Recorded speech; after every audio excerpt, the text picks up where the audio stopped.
Welcome to People's Church Podcast.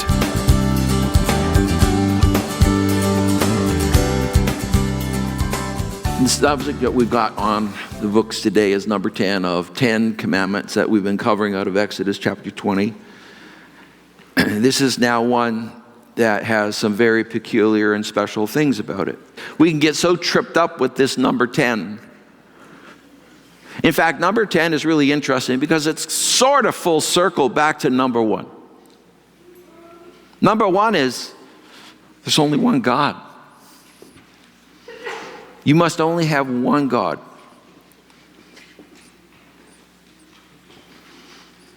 Number 10 is thou shalt not covet. Coveting is an interesting word. Let me ask you a few questions.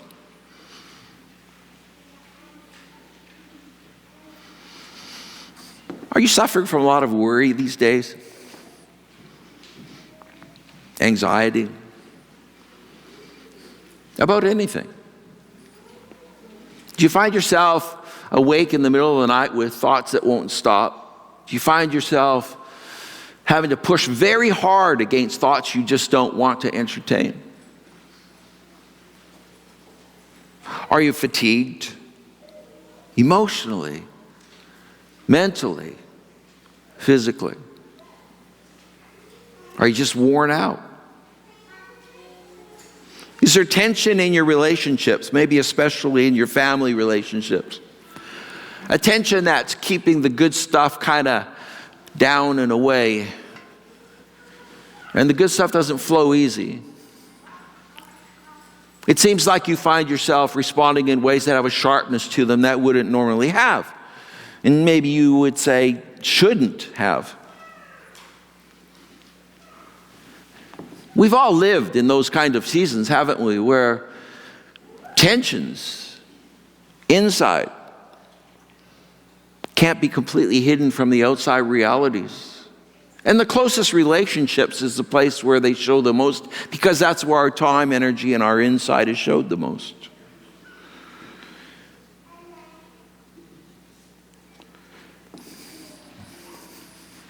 Are you enjoying what you already have?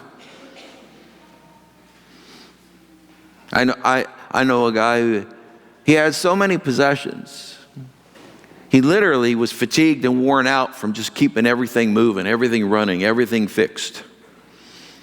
I mean, if you got 2, 3, 4 homes to look after, I don't know about you, but I'm having a hard time looking after one.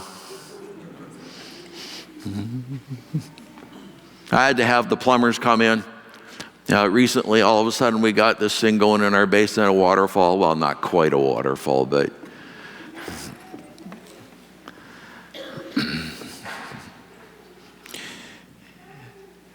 more stuff you have, the more fatigued you will be. Because you're going to spend all your time just fixing this and doing that. No, we can't get together. I got to fix this. I have to do that. I have to do that.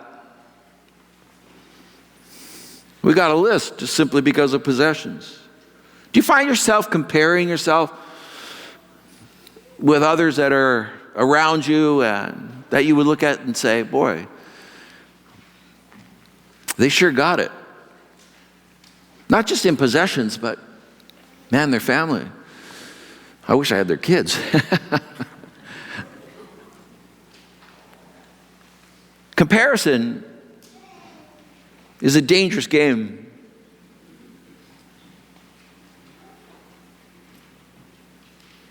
Have relationships taken a back seat to work? Does work have to be satisfied first? And by the way, that could be work at home, that could be work in your kitchen, that could be work at your profession, it can be work anywhere. Is that the number one thing that has to be satisfied in those moments? Is it easy for you to set aside a relationship to accomplish?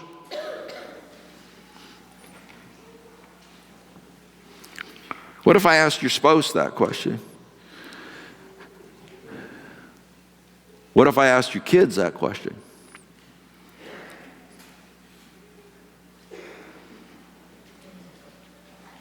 Do you ever look beyond the here and now?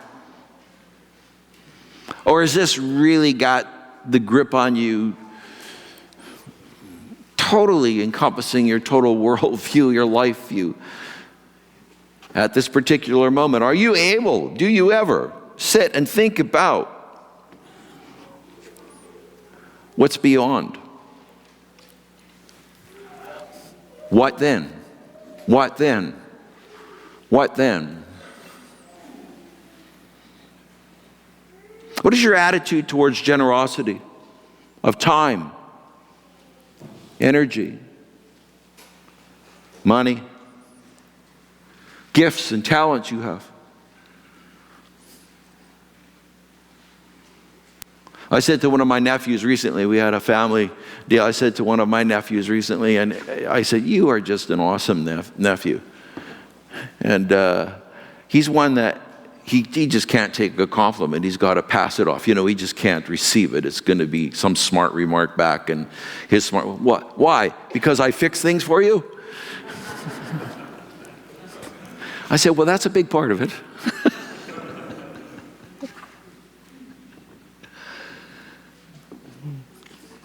These are not easy questions in life, but they're revealing questions of an interior. And this is the thing that's very unique about this particular commandment, is this commandment is broken inside you. Oh, it can lead to other things outside, but this one is only broken in here.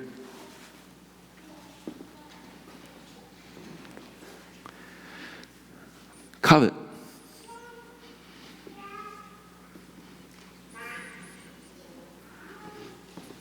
If God was to give you a spiritual checkup, I went for a checkup here, my annual, I try to do well. I'm seeing if my doctor's here today. Oh, his wife is. She's a doctor too, yeah. I go once a year and then check in once in a while. So I went for my checkup. But let's say you were booked into God's waiting room and you're waiting for a checkup, and God's going to give you a checkup. First off, I don't know if that's such a great thought, right?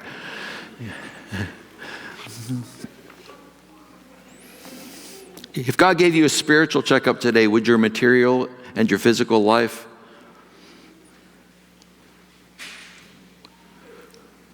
how would that compare with your spiritual life? Which would be greater? Which is the greater director of your health in life? The material, the physical, or the spiritual? Which is the guide? Which is the lens?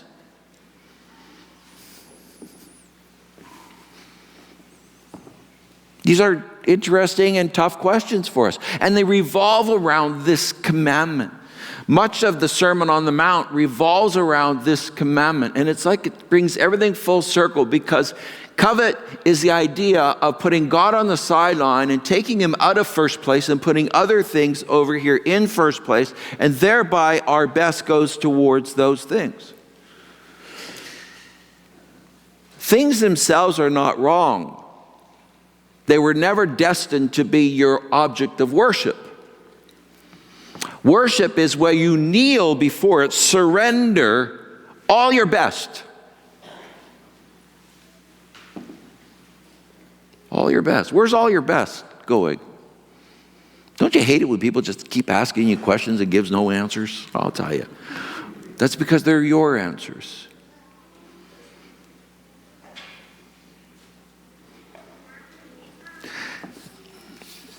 Listen to this commandment. You shall not covet your neighbor's house. Uh-oh. How many are going to raise their hands and say, I'm in trouble there? Don't do it. How many are going to raise their hands and say, my wife is in trouble there? You can do that. No, I'm kidding. You shall not covet your neighbor's house. You shall not covet your neighbor's wife,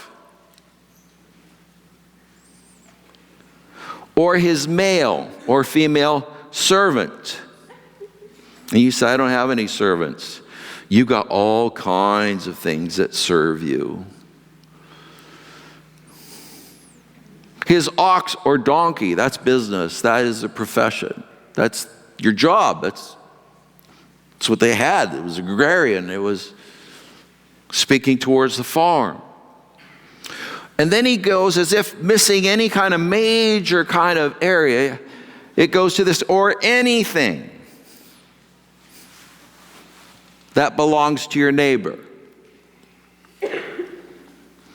I saw Joshua Hahn was playing the piano today. He's an amazing, accomplished musician. And I enjoy listening to when he plays. We have so many of you like amazing musicians. Joshua is owner of the couple Dairy Queens, the one on the Costco Road going that way and one downtown. So Lynn and I went to one the other day, and I kind of covet Dairy Queen.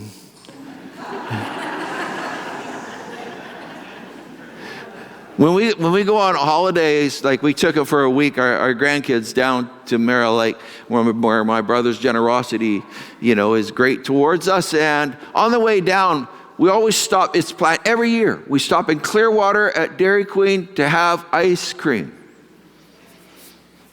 Large cone, chocolate dipped. No guilt. Zero. I'm telling you, zero. It's beautiful. It's wonderful. I think the point is that we can basically covet anything, and that's why the word anything is in there. So let's define covet. What's the definition? Excessive desire for what I don't have. Would you say this world kind of is an excessive world? I always get a laugh out of these. You get a chip bag. You get a chip bag. Chips are one of my great weaknesses in life. I just discovered a new one, so I have another added to my weakness list. So it's that honey help me dill pickle and what? Oh, yeah, whatever she said. So it's sharp, it's good, it's beautiful, and God cursed the man that invited it up. It was a man that invited it, I know it was. So you take that, and it's one of those great things, but then you read on the bag, how many 10 chip calories, 10 chips. Who eats 10 chips and stops? Anybody in this room eat 10 chips and say, oh, 10. Anybody do that? I quit counting at 50, so it's like. By the way, it's quite interesting how many calories are in about 10 chips. I've decided calories are my friend. I'd rather have them than not have them. Excessive desire for things I don't have. What don't you have right now that you would say you have a desire, but it's gone excessive? It's not, oh, we're planning towards that. We're working towards that. It's something that we have, in our dream phase here, and we're moving forward towards that. It is, I want it, and I want it now. Oh, by the way, that's the basis of about every advertising, every sale on interest rates. Everything in our culture is based on I want it, and I want it now. How many of you have gone through a quick order, restaurant, you know what I'm trying, drive-through? And you're in the drive-through, and you say to them, here's our order, I'm going to have this number 1, I'm going to have this number 3, and you put your order in, and you say, and take your time. Anybody do that? In fact, if they're a little long, and I hate those places because it makes me make another decision. So where you have the 2 lanes going to 1 lane in the drive, you know what I'm talking about in the drive-through? I really hate it when people butt in front of you, and they should not do that in that case. Excessive. Excessive.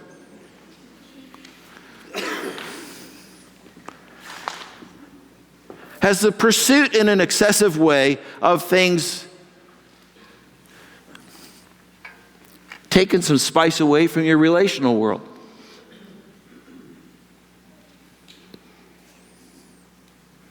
Another half of this definition, because you need both to understand it, envious desire for what others have.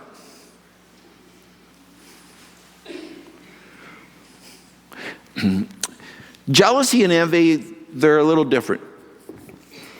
I've said this before, but it's a very clear, simple example. Jealousy is looking at your neighbor's lawn and saying, man, I wish I had a green lawn like that. Right? Anybody do that? Okay, I'll confess for you. God forgive them. It is, yes, I want that green lawn. Envy is, I want that green lawn and I want theirs to turn brown.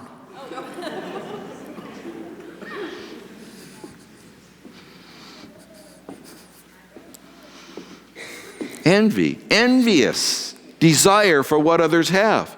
I'll take it, and I don't really care about the ramifications. In fact, if it causes you problems, all the better.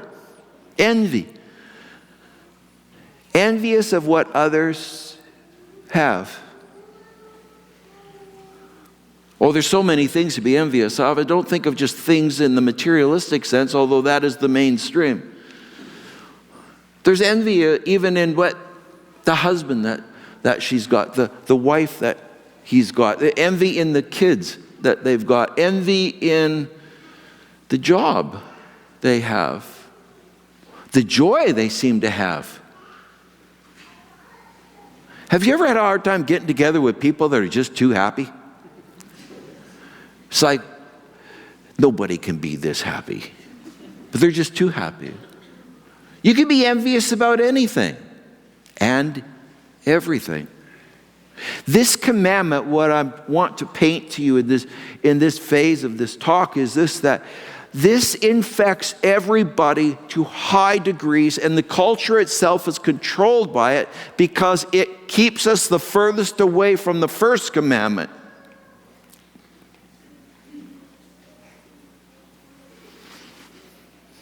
Because it's all internal. This one is listed in the scriptures in Hebrews, which we'll read in a bit, but right in the line of things like horrible sins like murder and adultery,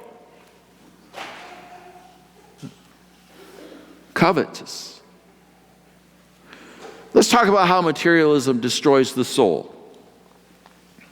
How does materialism destroy the soul? What is materialism? Well, materialism is basically that everything in your life is geared to the accumulation, and that through that you achieve everything that you believe your life is about, such as happiness, joy. At that time, I'm going to have my purpose in life fulfilled. It's through that. I'm going to be in the strongest position simply because of the things that I have accumulated.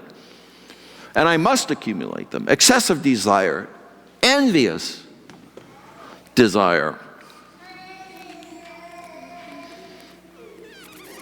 First off, materialism destroys the soul through worry and anxiety. Look at Matthew 6:25. This comes directly from the Lord's Sermon on the Mount. And he's teaching on these amazing subjects. And this one is directly tied to coveting. And he's saying, therefore I tell you, do not worry about your life, what you will eat or drink, or about your body, what you will wear. Is not life more than food? That's a good question. Is not life more than food, and the body more than clothes? So he's putting it out saying, look, you're worried about clothes, but is the body not much more important than the clothes? You're worried about food, and is not your life more important than food? So the idea is you put yourself into an anxiety with these things in life, and he's saying it takes you away from the most important thing in life, your life itself. I've referred to this story often about this rich this rich farmer.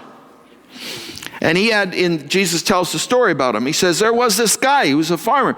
And this guy had amazing crop year after year. His bins were all full, and he nails it again. He's got so much crop in the field, he says, I don't know what I'm going to do. What am I going to do with all this? I know what I'll do. I'll just build more bins.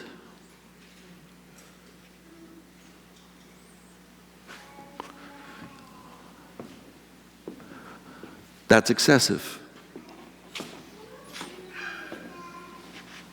Don't be envious of those things.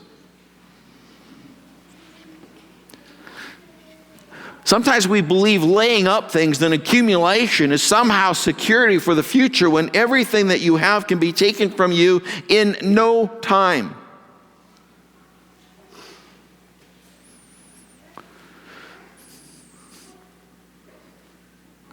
Every time I hear about a house that burned down, I heard about a house burned down, a person from this congregation sometime in the last 3 months here, and just like that, one simple little thing, and boom, it's gone. It's gone. How quickly things can change. Fatigue destroys the soul through fatigue. Proverbs 23:4 says, do not wear yourself out to get rich. Do not trust your own cleverness.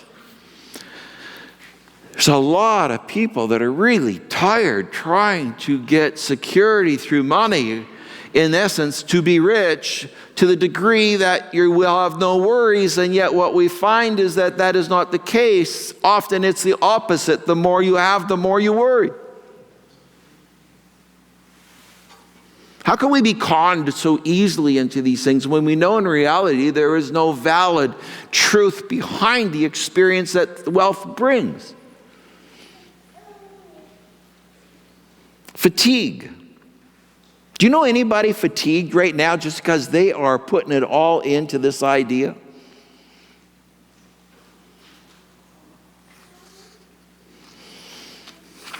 Depression. For loving money leads to all kinds of evil. And some men in the struggle to be rich have lost their faith and caused themselves untold agonies of mind. It's an interesting thing that mental illness has been on such a, can we say, upward continuum, it seems, in this generation. And you'd say, well, we diagnose it differently. Oh, I understand where you're coming from on that, but no, it's increased. Why is that? What is going on with the growth of depression?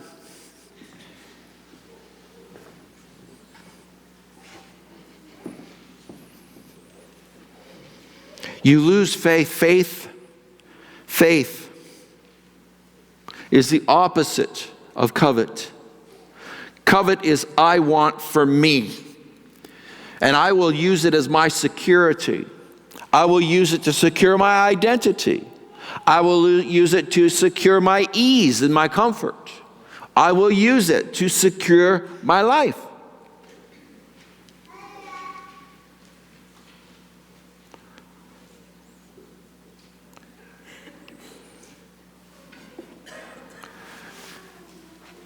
Untold agonies of mind. When we look to other things outside of Jesus, I love that last song, Speak Jesus. There is untold agonies of mind when we use other things to try to replace what only He can bring. Now, mental illness is a mental illness, and in many cases, you need to be treated and be treated. It's a real condition. It's a physical, it's a biological issue. But the same with all issues that you and I face. Faith is what you want to meet them with. not more of the same cycle that increases the agony. If some doctor told you to quit doing some things physically, and if you quit eating or drinking this, your body's going to respond differently and your pain mechanisms will be less and you're going to have a little better performance in things, do what you can do. Number 4, problems. For the love of money is a root of all kinds of evil. Didn't say money was. Do you know that many of the great men and women of Scripture that you and I lift up and we teach about on a weekly basis and we teach our kids these stories, many of them were very wealthy. Job, Abraham, David, very, very wealthy people. The list goes on. Wealth in itself is not the issue, it's when it's worship. When we have knelt before it and made it something that it's not meant to be. We've turned to coveting. Coveting is now controlling our wealth, not our worship of God. I never worry about wealthy people if the worship for God is right. But I'll tell you this, another little trick of this is, you don't have to be wealthy to have a problem with covet. In fact, it's often the opposite. It's when you don't have it that coveting can be the most powerful, because you don't have it. But your neighbor does.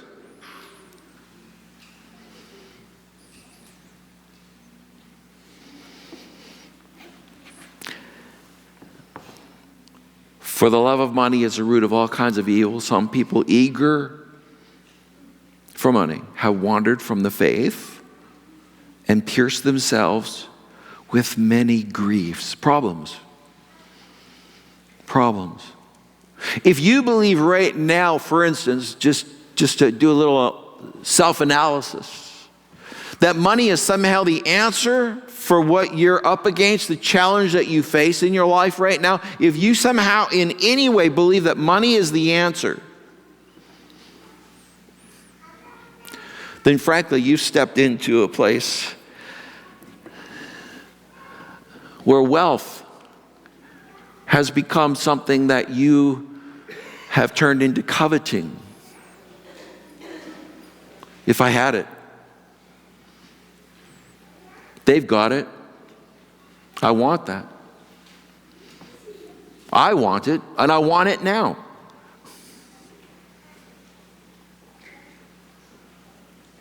I'm going to say a few things that you might not agree with, but there's a point in preaching where you can't really care what the hearer's hearing. This is one of those times. I think gambling has gone up in our society. When I used to watch Hockey Night in Canada, you remember Hockey Night in Canada? Foster Hewitt, a voice somewhere up here with nasal, calling the game. Shoots, he scores! When I used to watch Hockey Night in Canada, they used to have for ads either gas stations, right? Gas companies, fuel companies, or they might have, maybe, some, we would say some food kind of ads. Now you watch any kind of sports broadcast, you got bet this, bet that, bet this, bet this, bet this. I said I'm going to say some things you don't want me to hear, or you want me to say. Bet this, bet this. Bet 365. Oh, did I say that? Oh.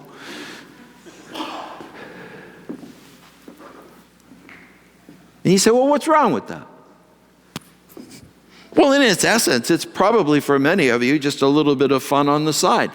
But you watch because that can indicate you have a certain relationship with the idea of wealth that slips into coveting.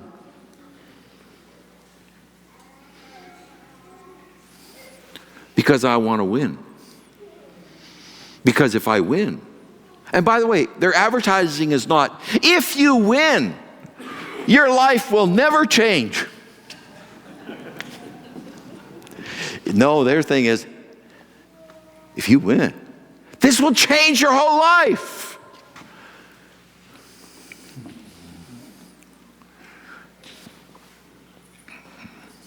I feel so much better having said things you don't want to hear now.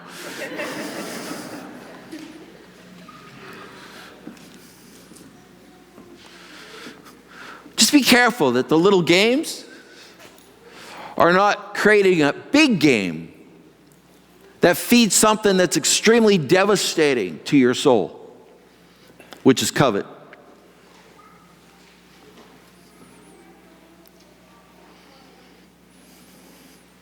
Let's talk about some steps to contentment. The steps to learning contentment. Let me talk to you about contentment. Contentment is an amazingly powerful thing. Contentment is something that if you've got it, it is the joy of life, the celebration of life, the beauty of life is absolutely gone up astronomical for you. Contentment houses all of those things and it releases those into experiential living where I am filled with joy simply because I am content. I'm not driven towards this stuff. I'm thankful for what I have. Contentment.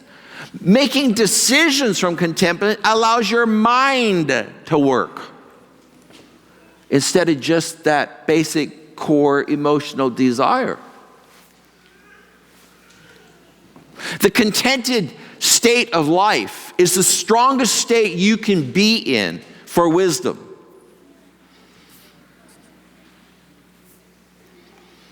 So how do you learn it? It's learned. It's not you're not born with it, that's for sure. I don't know of any baby that said, I'm content, I don't need to feed right now, I'll wait till morning.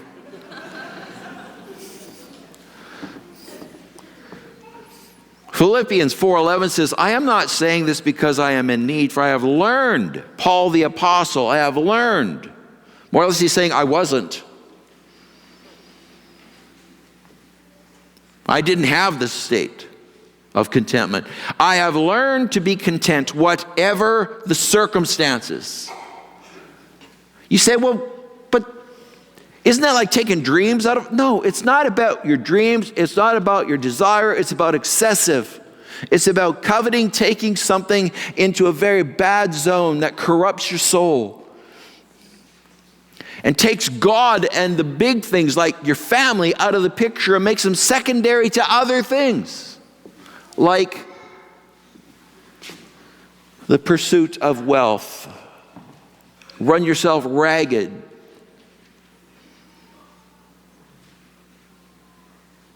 So here, let's go through some steps to learning contentment.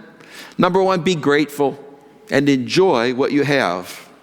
Be grateful and enjoy what you have. Gratefulness is a powerful, powerful thing in life. In fact, gratefulness is sort of a trigger for other things that are related to it. It's having a proper relationship with things so that your enjoyment level is able to be appropriate and right in it. And disappointment goes down because you're not looking to that to be your life. You're looking to it for, hey, that'll be a fun thing to do. Or this is something I'm thankful I have so that I have the ability to go and do this.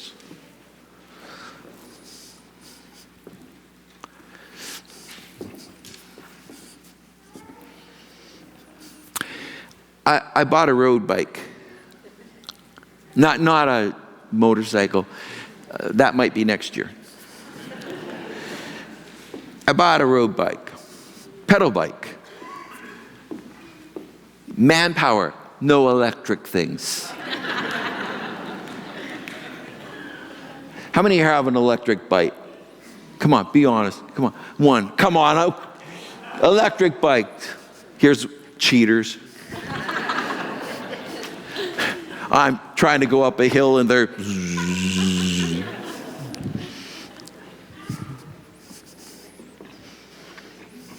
I bought this bike, used bike. Carbon. It's amazing. I bought it so I could go out there and keep my legs strong, because I hear you're supposed to keep your legs strong. So I bought it so I could go and pedal and keep my legs strong. It sounds like a good thing to do, right? So right now at this point in time, I have nowhere near used that bike to the capacity that I want to use that bike. So I have a pretty ornament right now inside my garage, which I am going to ride right away. As soon as I get out of the jobs that I'm doing right now. And once I get all of my jobs finished that I need to get finished on the acreage and get caught up here at work, and once I get to that place, I am going to ride that sucker.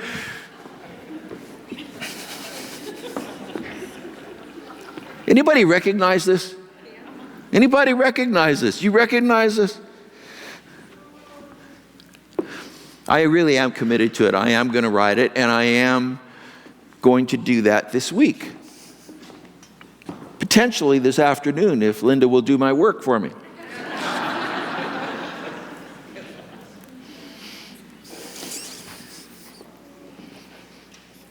Be grateful and enjoy.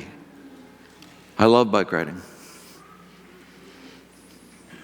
I do. I just love it. I'm not talking the electric thing again. I'm talking actual workout. Well, that's really lowering some of you, isn't it? Listen to this. But godliness with contentment is great gain. For we brought nothing into the world, and we take nothing out of it. But if we have food and clothing, we will be content with that. He's not saying no more. He's not saying nothing more is going to come my way. He's saying whatever is there. Paul put it best a lot with the idea that simply that, I've known what it is to live with a lot and what it is to live with minimal. But I've learned contentment. I'm content either way. Be content with the basics. If food is only something to you of, let's say, your wife spends time and she puts a nice meal on for you, or your husband spends time and barbecues an amazing steak for you, Linda, then there should be this gratefulness and enjoyment that you bring to the effort made. Or you can just look at it and wolf it down and push away. Get on with the most important things. Stop comparing others to yourself. This is a disease. It's a big one today. 1 Corinthians 10:12, so if you think you are standing firm, be careful that you don't fall. Now the idea is this, very, very simply. When we compare with others, we are creating a relationship interior with other people that either makes us a winner or a loser, and that controls for us how we relate to the other, either with arrogance, because inside we have processed this relationship and I'm the winner,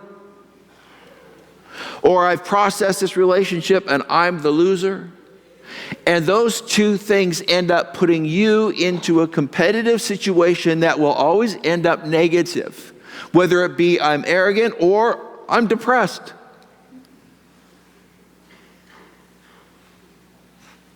Don't compare. So much more to say, no time. Be clear about the limitations of wealth. Oh, this is so important. Be clear in yourself about the limitations of wealth. Ecclesiastes 5, 10, 11, Living Bible. He who loves money shall never have enough. We're eating new potatoes right now out of our garden. I love new potatoes. Anybody here hate new potatoes? I mean, how can you hate new potatoes? These are God's perfect things. So We're eating new potatoes. And guess what? I'm eating way too many new potatoes. Like a lot of new potatoes. Like excessive amounts of new potatoes. I can't have enough. He says, he who loves money shall never have enough. The foolishness of thinking that wealth brings happiness. The foolishness of thinking that wealth brings happiness. The more you have, the more you spend, right up to the limits of your income. Boy, is that a description of everybody, in our society. So what is the advantage of wealth except perhaps to watch it as it runs through your fingers? That's an interesting way to put it. Just to watch it run through your fingers. What's the advantage of it? The rich man thinks of his wealth as an impregnable defense, a high wall of safety. What a dreamer. Proverbs 18:11.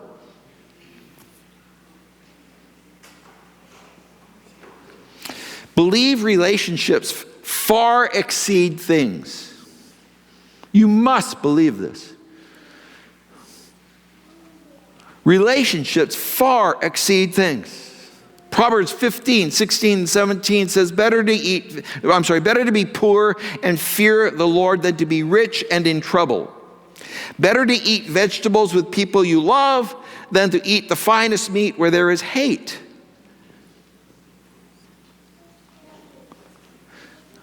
Message version, I just couldn't quote it because it's a little too challenging for me. It says, better to eat vegetables with people you love than to have prime rib where there is hate. And I'm like, I love prime rib. I love prime rib more than my friends. I'm thinking, what would my life be without prime rib?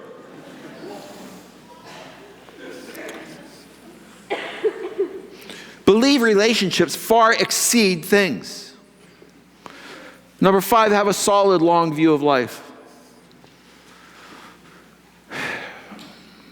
Too short a view, not enough perspective. Too short a view, not enough wisdom. Too short a view, bad context.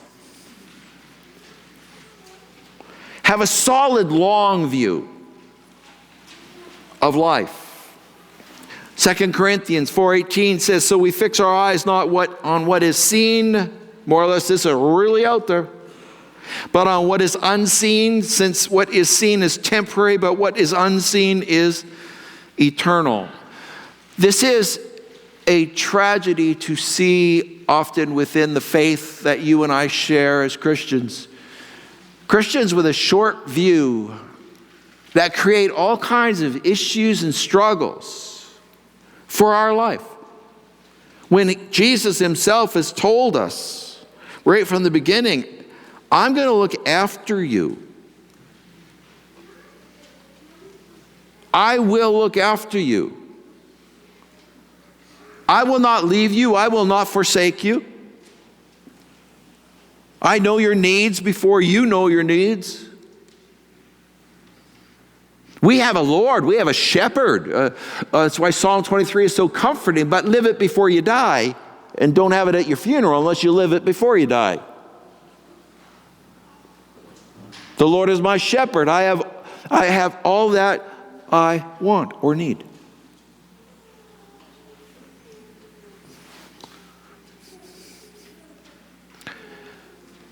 Oh, the Lord is my shepherd, I shall not want.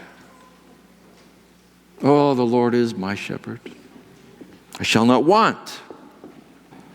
The Lord is my shepherd, I shall not want.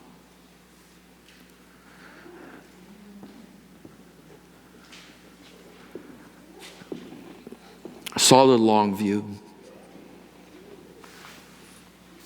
Make giving a structured step. How are you with generosity?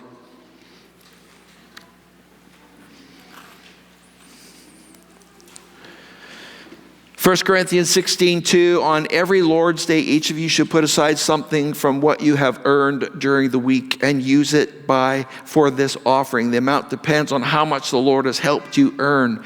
Don't wait until I get there and then try to collect it all at once. Okay, let me break that down into a principle for you. Generosity that's structured in your life, not just spontaneous, the right ad moved your heart and so you gave. Generosity that is structured, strategic, reminds you each and every week, and that's what he brings up as the week. What does it do? It reminds you, very simply, that he's looking after you, and it's all God's. It reminds you that he is your shepherd and you shall not want. It reminds you that you are not alone in any of your struggles in life. It reminds you that you are here for others and not just for yourself.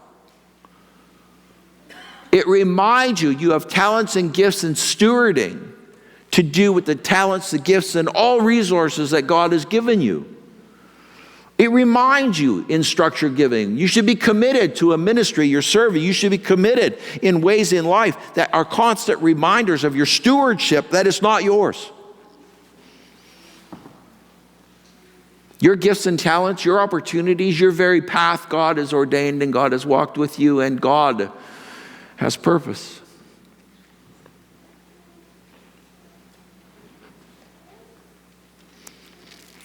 Matthew 6, do not store up for yourselves treasures on earth where moths and vermin destroy and where thieves break in and steal, but store up for yourselves treasures in heaven. How do you do that? Steward. It's all about steward. Everything around this, there's so many different teachings of Jesus around this. He teaches about 3 stewards that he gave money to and told them, go and invest. Do something with this good. Go and invest for me. Go do it. He tells us in so many different ways that you need to invest in the master's work and purpose in your life. Number 7. Consistently evaluate your priorities, because this particular commandment, if you and I have a blind spot, it's here. There was a guy that had been a priest for many, many decades. And he made this comment. He said, I've had people come in and confess amazingly, we would say, sinful things.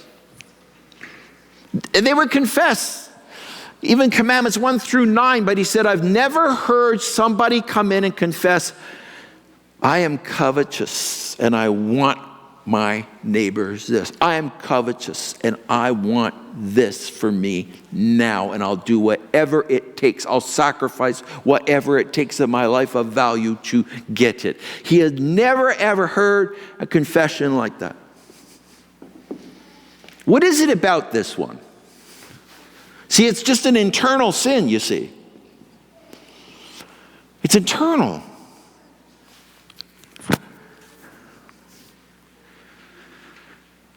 And it sounds so ugly when we say it. I want my neighbor's wife. I want my neighbor's house. I want my neighbor's playthings. I want their job. I want their money. I want their health.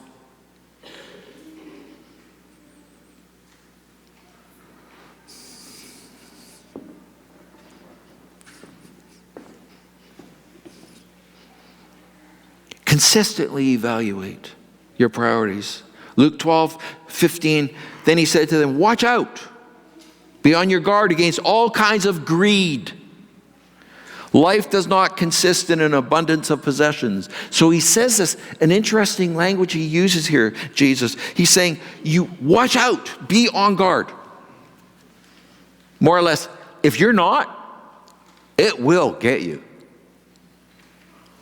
The only way to beat this thing is to consistently be on guard and know your weakness in it and know that it can hide really, really deep in you and you can have a blindness to it.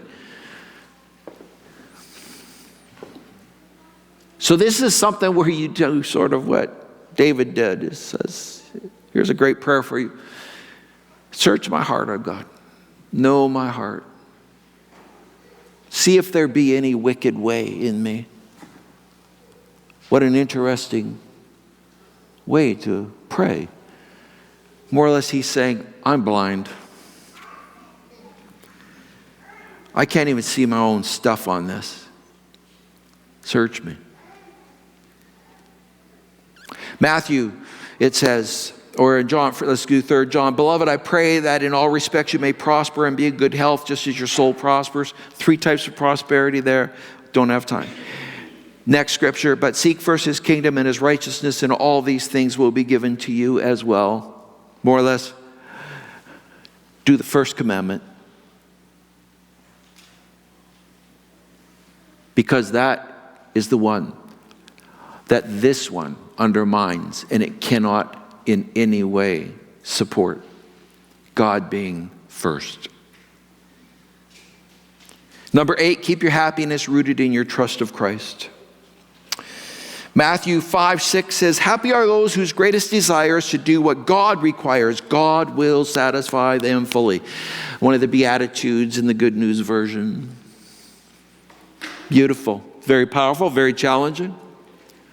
It just basically says if you want real happiness, you're going to have that happiness because you have this amazing desire, this number one, to do what God requires. And because you have that, God's going to satisfy. He will satisfy them fully. And one in Hebrews to finish off with today, Hebrews 13, 5-6. King James Version, let your conversation be without covetousness. By the way, just before it says, like, stay away from murder and adultery and all of these. He's got this list, and then he comes to this. Let your conversation be without covetousness. Your conversation. Did you know that just about every conversation you're going to have in this marketplace of this world is about covetousness?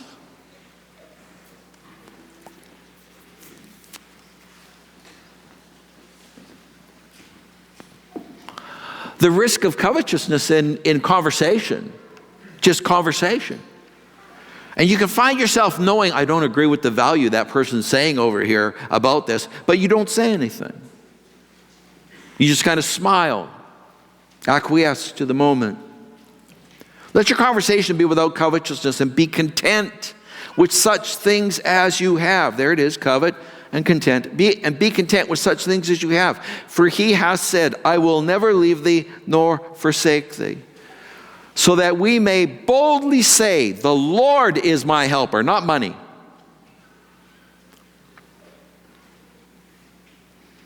And I will not fear what man shall do unto me. You pursue money and materialism, you will fear man, because they are the threat to take it.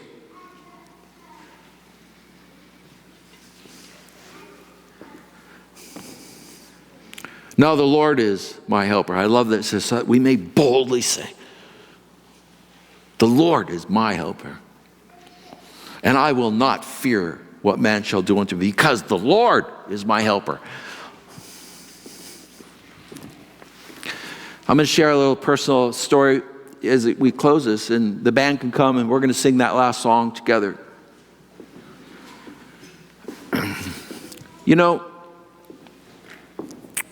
Many years ago, we just started the church.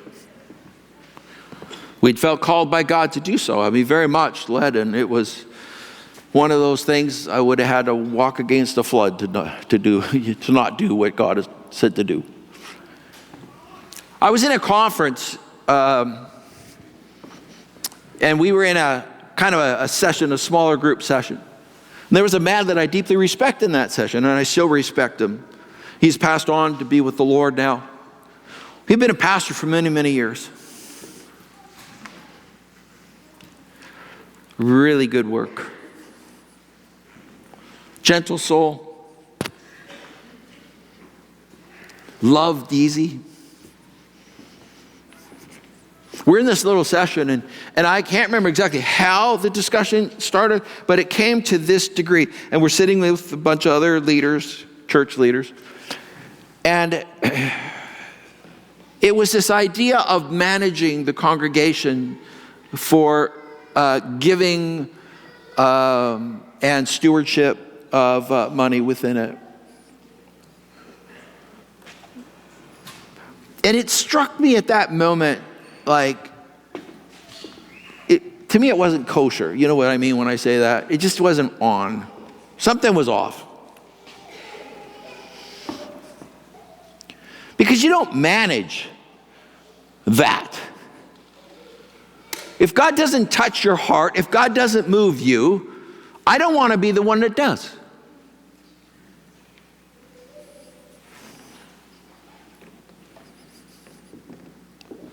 So we're having this discussion, and I said, excuse me, I disagree. I don't think we should manage that part of the congregational journey the way that it's being brought forward. To which I received a little bit of a straightforward rebuke. Well, how are you ever going to get anything done if you do not look after this way? And I just responded and said, very simply, the Lord will look after it. The Lord will look after it.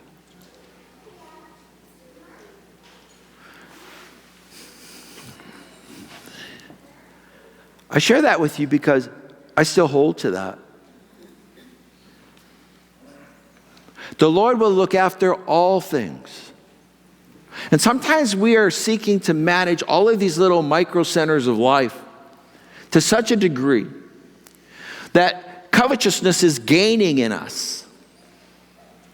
And the only way I know how to beat covetousness is to keep God number one, trust Him to be your shepherd, and make the pursuit of Him everything of your life.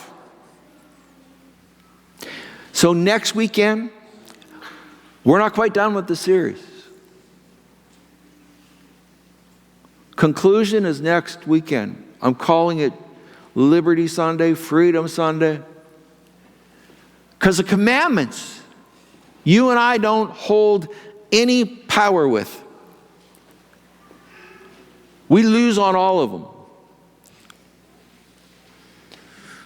But next weekend, let's finish this and understand some things about God. His love and grace, yes, and His law. And how both are beautiful. And how you can actually not be carrying around some of the little bondages of life, micromanaging everything, because those things end up managing you. And that's where we lose our life.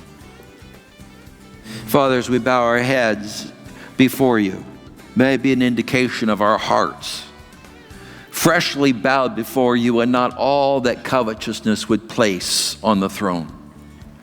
And Lord, forgive us for the things we can put on that throne so easily, whether they be material things, or whether they be, Lord, just jealousies and envies of what others have achieved or done. Father, I pray that in our hearts there would be this kind of purging, even in the blind areas where we have these unseen motivations and things that don't often come to the surface, but by your Spirit, Lord, today break those bonds. And I pray in Christ's name that that throne will be freshly ruled by Jesus. We speak Jesus, because you are our shepherd. We shall not want. In Christ's name we pray. Amen. Thanks for listening. If you find this program helpful or would like to learn more, please give us a call, 780-539-0572, or email mail@peopleschurchgp.com.